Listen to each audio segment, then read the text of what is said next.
SER Podcast. Hola, soy Javier Ruiz y esto es Hora 25 de los negocios. Hoy, cortocircuito a los impuestos de la luz.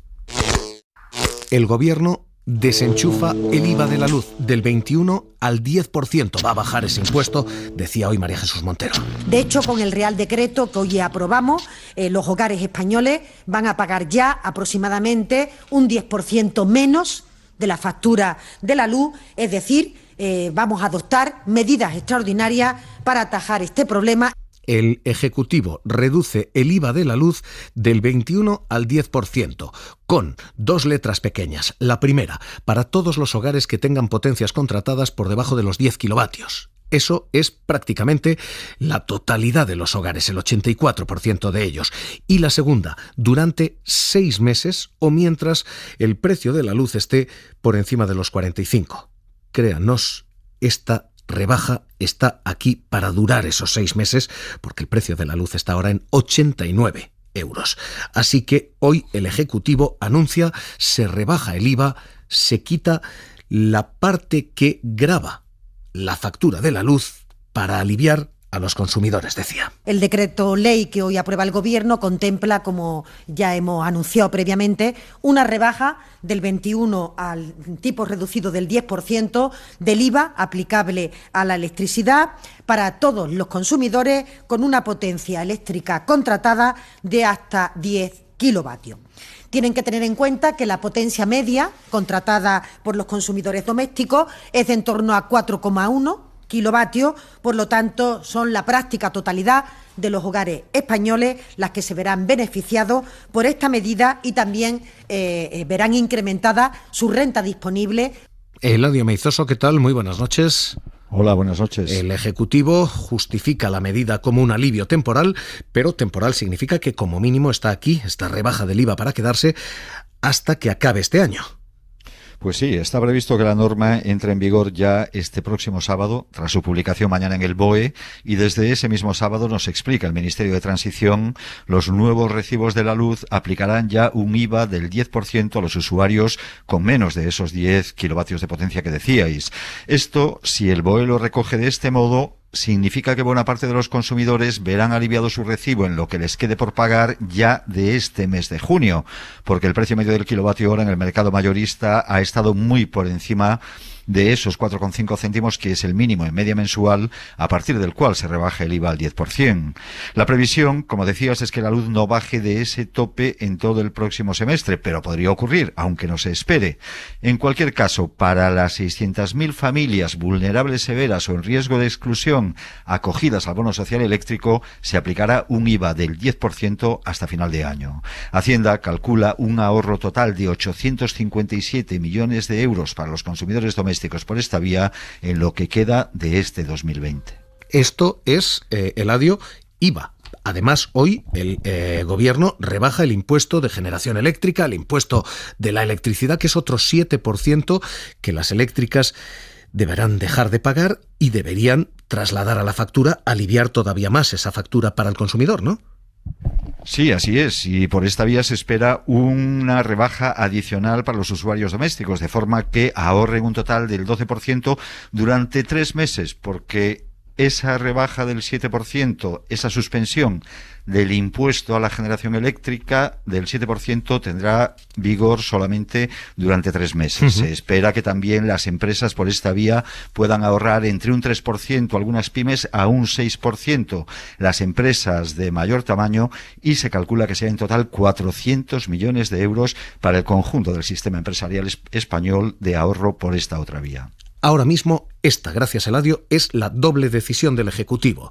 Se rebaja el impuesto de la luz, el IVA, del 21 al 10% para prácticamente todos los hogares, todos los que tengan menos de 10 kilovatios contratados, y se elimina durante un trimestre el impuesto de generación eléctrica. Estas son las dos medidas.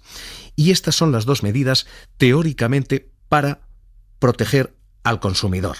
Lo cierto es que junto a estas dos medidas ha habido también al menos 3 que protegen al sector eléctrico. El primero y el más destacado movimiento sorpresa, 100 millones más para el desarrollo, el despliegue de energías alternativas. 100 millones más que se suman a los 79 que ya estaban previstos. Así que más que se duplican los incentivos para esas nuevas energías. Esta es una medida que obviamente va a favorecer al sector eléctrico. La segunda, el recorte a el impuesto de generación eléctrica va directamente a las eléctricas. Es un impuesto que se les deja de cobrar y que ellas debieran abaratar después en la factura. Y eso es lo que hoy pedía la ministra portavoz, decía literalmente. Hemos querido beneficiar también a nuestro tejido productivo, que está, como decía, más vinculado a otro tipo de fiscalidad que a la del IVA, que para ello es neutra, y por tanto complementamos el decreto ley con una suspensión temporal de 3 meses del impuesto a la producción eléctrica. Y hay, además, una medida que blinda a esas eléctricas y al resto de empresas. El Gobierno extiende el blindaje anti-OPAs, es decir, hace imposible que una empresa extranjera compre una eléctrica española durante al menos unos meses más. Una prórroga hasta el 31 de diciembre de la protección de los sectores estratégicos de la economía frente a la compra de compañías extranjeras, una medida que se prorroga a petición del Ministerio de Industria para que se pueda, de alguna manera, mantener, ¿no?, aquellas cuestiones que ya en algún decreto COVID pudimos aplicar y, por tanto, proteger en definitiva, las compañías españolas de sectores estratégicos para que tengan seguridad y, por tanto, no puedan tener un intento de compra aprovechando la coyuntura. Estos son los hechos, estos son los datos y esto es lo que gana el consumidor y lo que ganan las eléctricas. Y a partir de aquí, lectura y análisis de qué corrige el sistema. ¿Por qué? Porque esto puede literalmente definirse como un parche necesario, pero parche. Porque lo que se hace hoy es literalmente aliviar la espuma del agua. Pero el agua sigue subiendo al cuello de los consumidores. El precio de la energía sigue encareciéndose. Eliminar los impuestos solamente despeja esa espuma, pero no soluciona el problema. Parchea el problema, pero no arregla el problema. Y el problema que tenemos sigue llamándose sistema marginalista. Un sistema en el que si entra energía eólica, si entra energía nuclear, si entra energía solar, y todo eso abastece prácticamente a todo el sistema, pero entra un solo megavatio de gas, todo el sistema se paga a precio de gas. Tomándole la metáfora al profesor Jorge Fabra, literalmente es comprar lenguado, pescadilla barata y pagarlo todo a precio de lubina carísima. Este es nuestro problema. Nuestro problema no son los impuestos. Los impuestos simplemente son el síntoma del problema. Nuestro problema es un sistema de fijación de precios que sigue roto a día de hoy.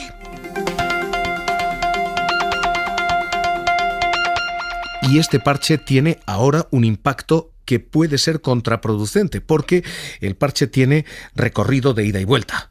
Es un alivio para los consumidores, tienen que pagar menos, pero es un problema también para el Estado. Esto vuelve, porque el Estado va a recaudar menos para financiar al regulador que vigila las eléctricas, o la educación, o la sanidad, o la dependencia. La reducción de este IVA va a suponer un ahorro para la familia de en torno a 857 millones de euros, una cifra que no toda repercute su impacto en el año 2021 porque hay un decalaje del recibo de la factura respecto a que se va a escalonar durante 2 ejercicios. Jordi Fábrega, ¿qué tal? Muy buenas noches. Hola, buenas noches. Pero lo cierto es que ahora mismo el Estado va a dejar de ingresar entre 1.000 y 1.300 millones menos por esta rebaja de impuestos. Los cálculos del Ministerio dicen que solo la bajada del IVA tendrá un impacto de 857 millones de euros, como hemos escuchado.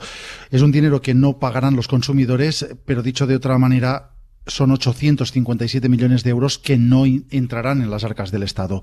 2/3 partes de ese dinero, 566 millones, se restarán ya de la recaudación de este año. El resto, los 289 millones que quedan, reducirán los ingresos de 2022 porque afectarán a la luz consumida en los últimos meses de este año, pero que se pagarán a principios del año que viene. Este dinero, estos 850 millones de euros, es dinero que se sumará al déficit público, es decir, que esta medida medida supondrá incrementar media décima aproximadamente el déficit este año, y supone que es un dinero que no se podrá gastar en cubrir otras necesidades. En cuanto al otro impuesto suspendido hoy, el de generación eléctrica, supone reducir otros 400 millones de euros la recaudación, pero en este caso no afecta al déficit porque ese dinero, el dinero de este impuesto, va a una cuenta de la Comisión de Competencia para compensar el antiguo déficit de tarifa.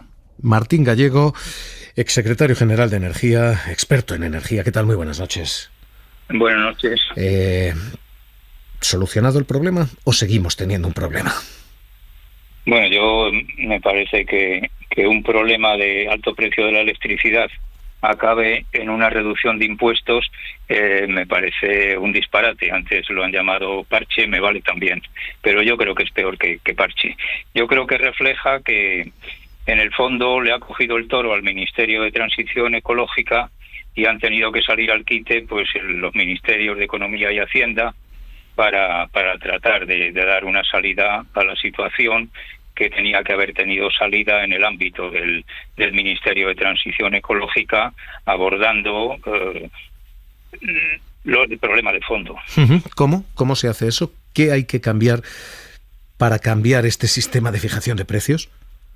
Bueno, hay que diagnosticarlo adecuadamente, hay que tener cuidado, sobre todo en esto de la terminología, de no mirar hacia donde nos señalan con el dedo y nos dicen en el pasado que había un déficit tarifario, ahora nos dicen que los impuestos son muy altos y naturalmente con eso lo que están tratando es de distraer la atención sobre el diagnóstico principal, que es muy sencillo. El problema por el que la electricidad es más alta, básicamente, es porque hay algunas centrales que están recibiendo remuneraciones excesivas, pero no de ahora, desde hace 15 años.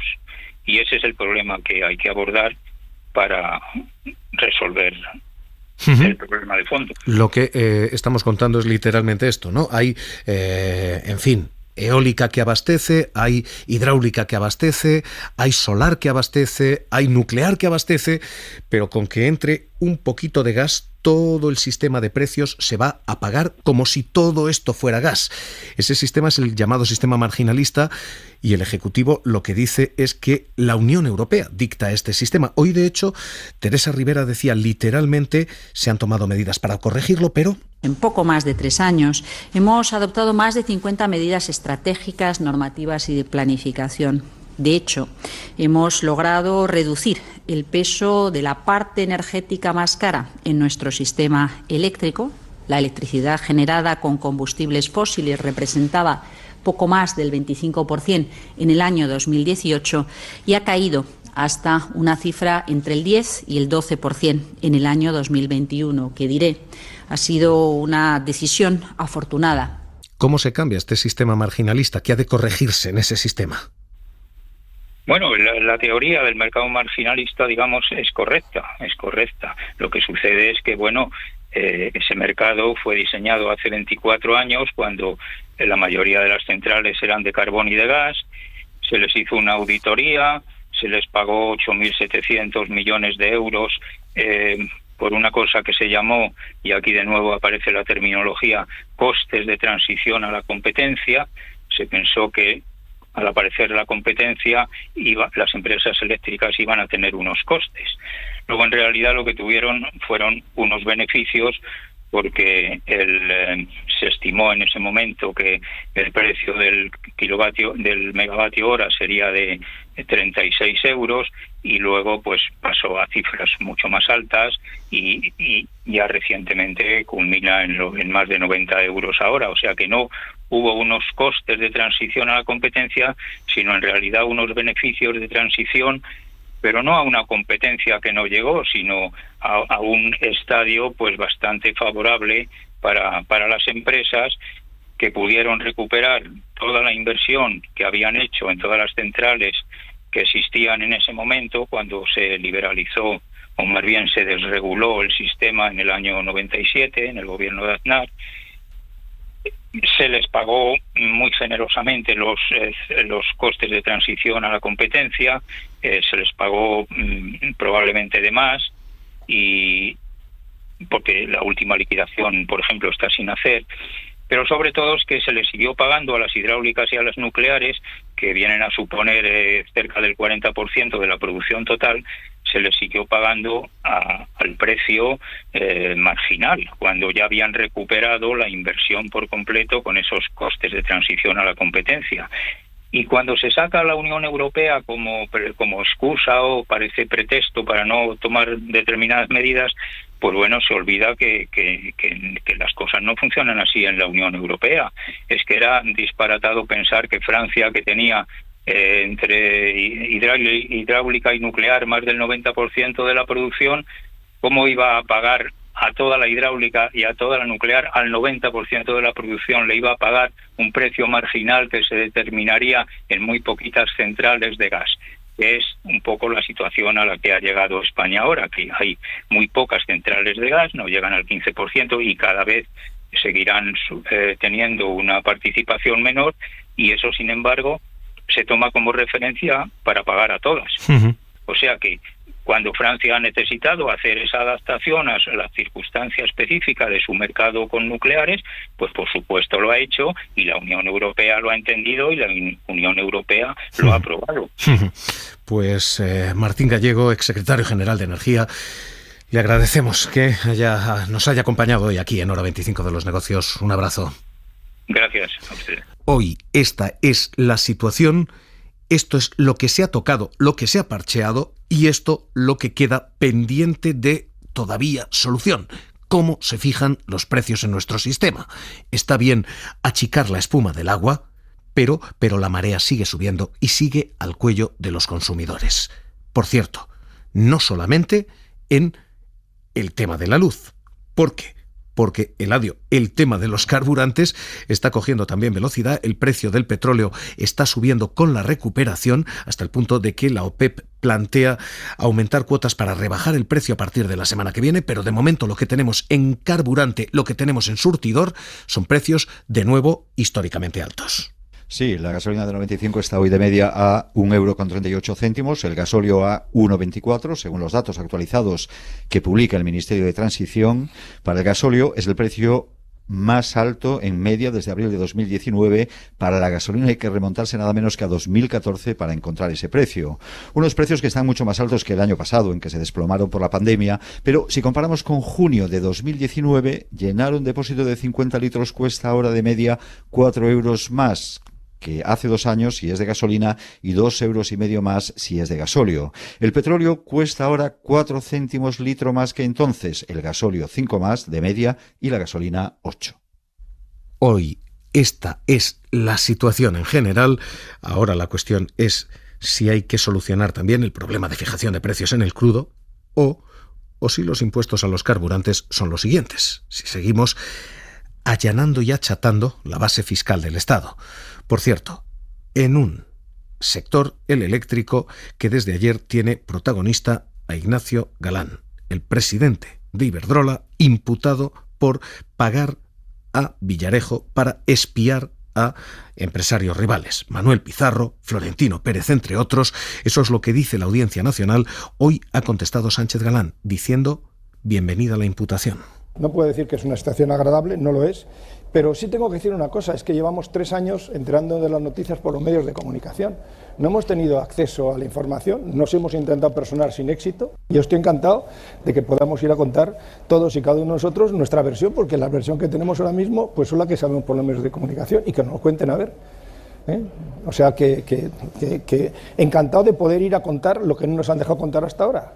Porque no nos han dejado personar. Iberdrola ayer sangró más de un 3,5% en bolsa, hoy ha recuperado un 0,4%, y la compañía, Jordi, ha emitido comunicado ante la CNMV diciendo exactamente qué. Pues es un comunicado después de esa imputación en el que confirma que esta mañana ha llegado a la sede de Iberdrola la citación para que su presidente y su director de negocio comparezcan como investigados en esa causa, en esa pieza separada del caso Villarejo.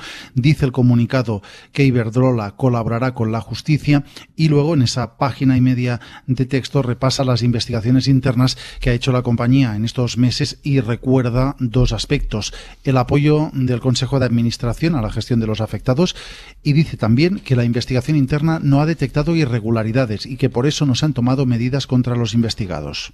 Esta es la situación, gracias Jordi, de el sector eléctrico en general y de los protagonistas eléctricos en particular. Hoy el gobierno da eso, cortocircuito al IVA de la luz. Hora 25 de los negocios, seguimos.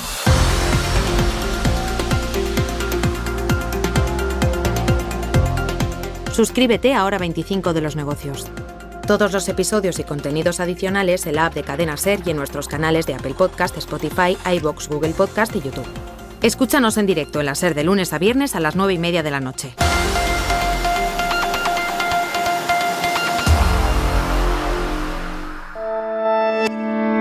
Cadena SER. La radio. ¡Tachán!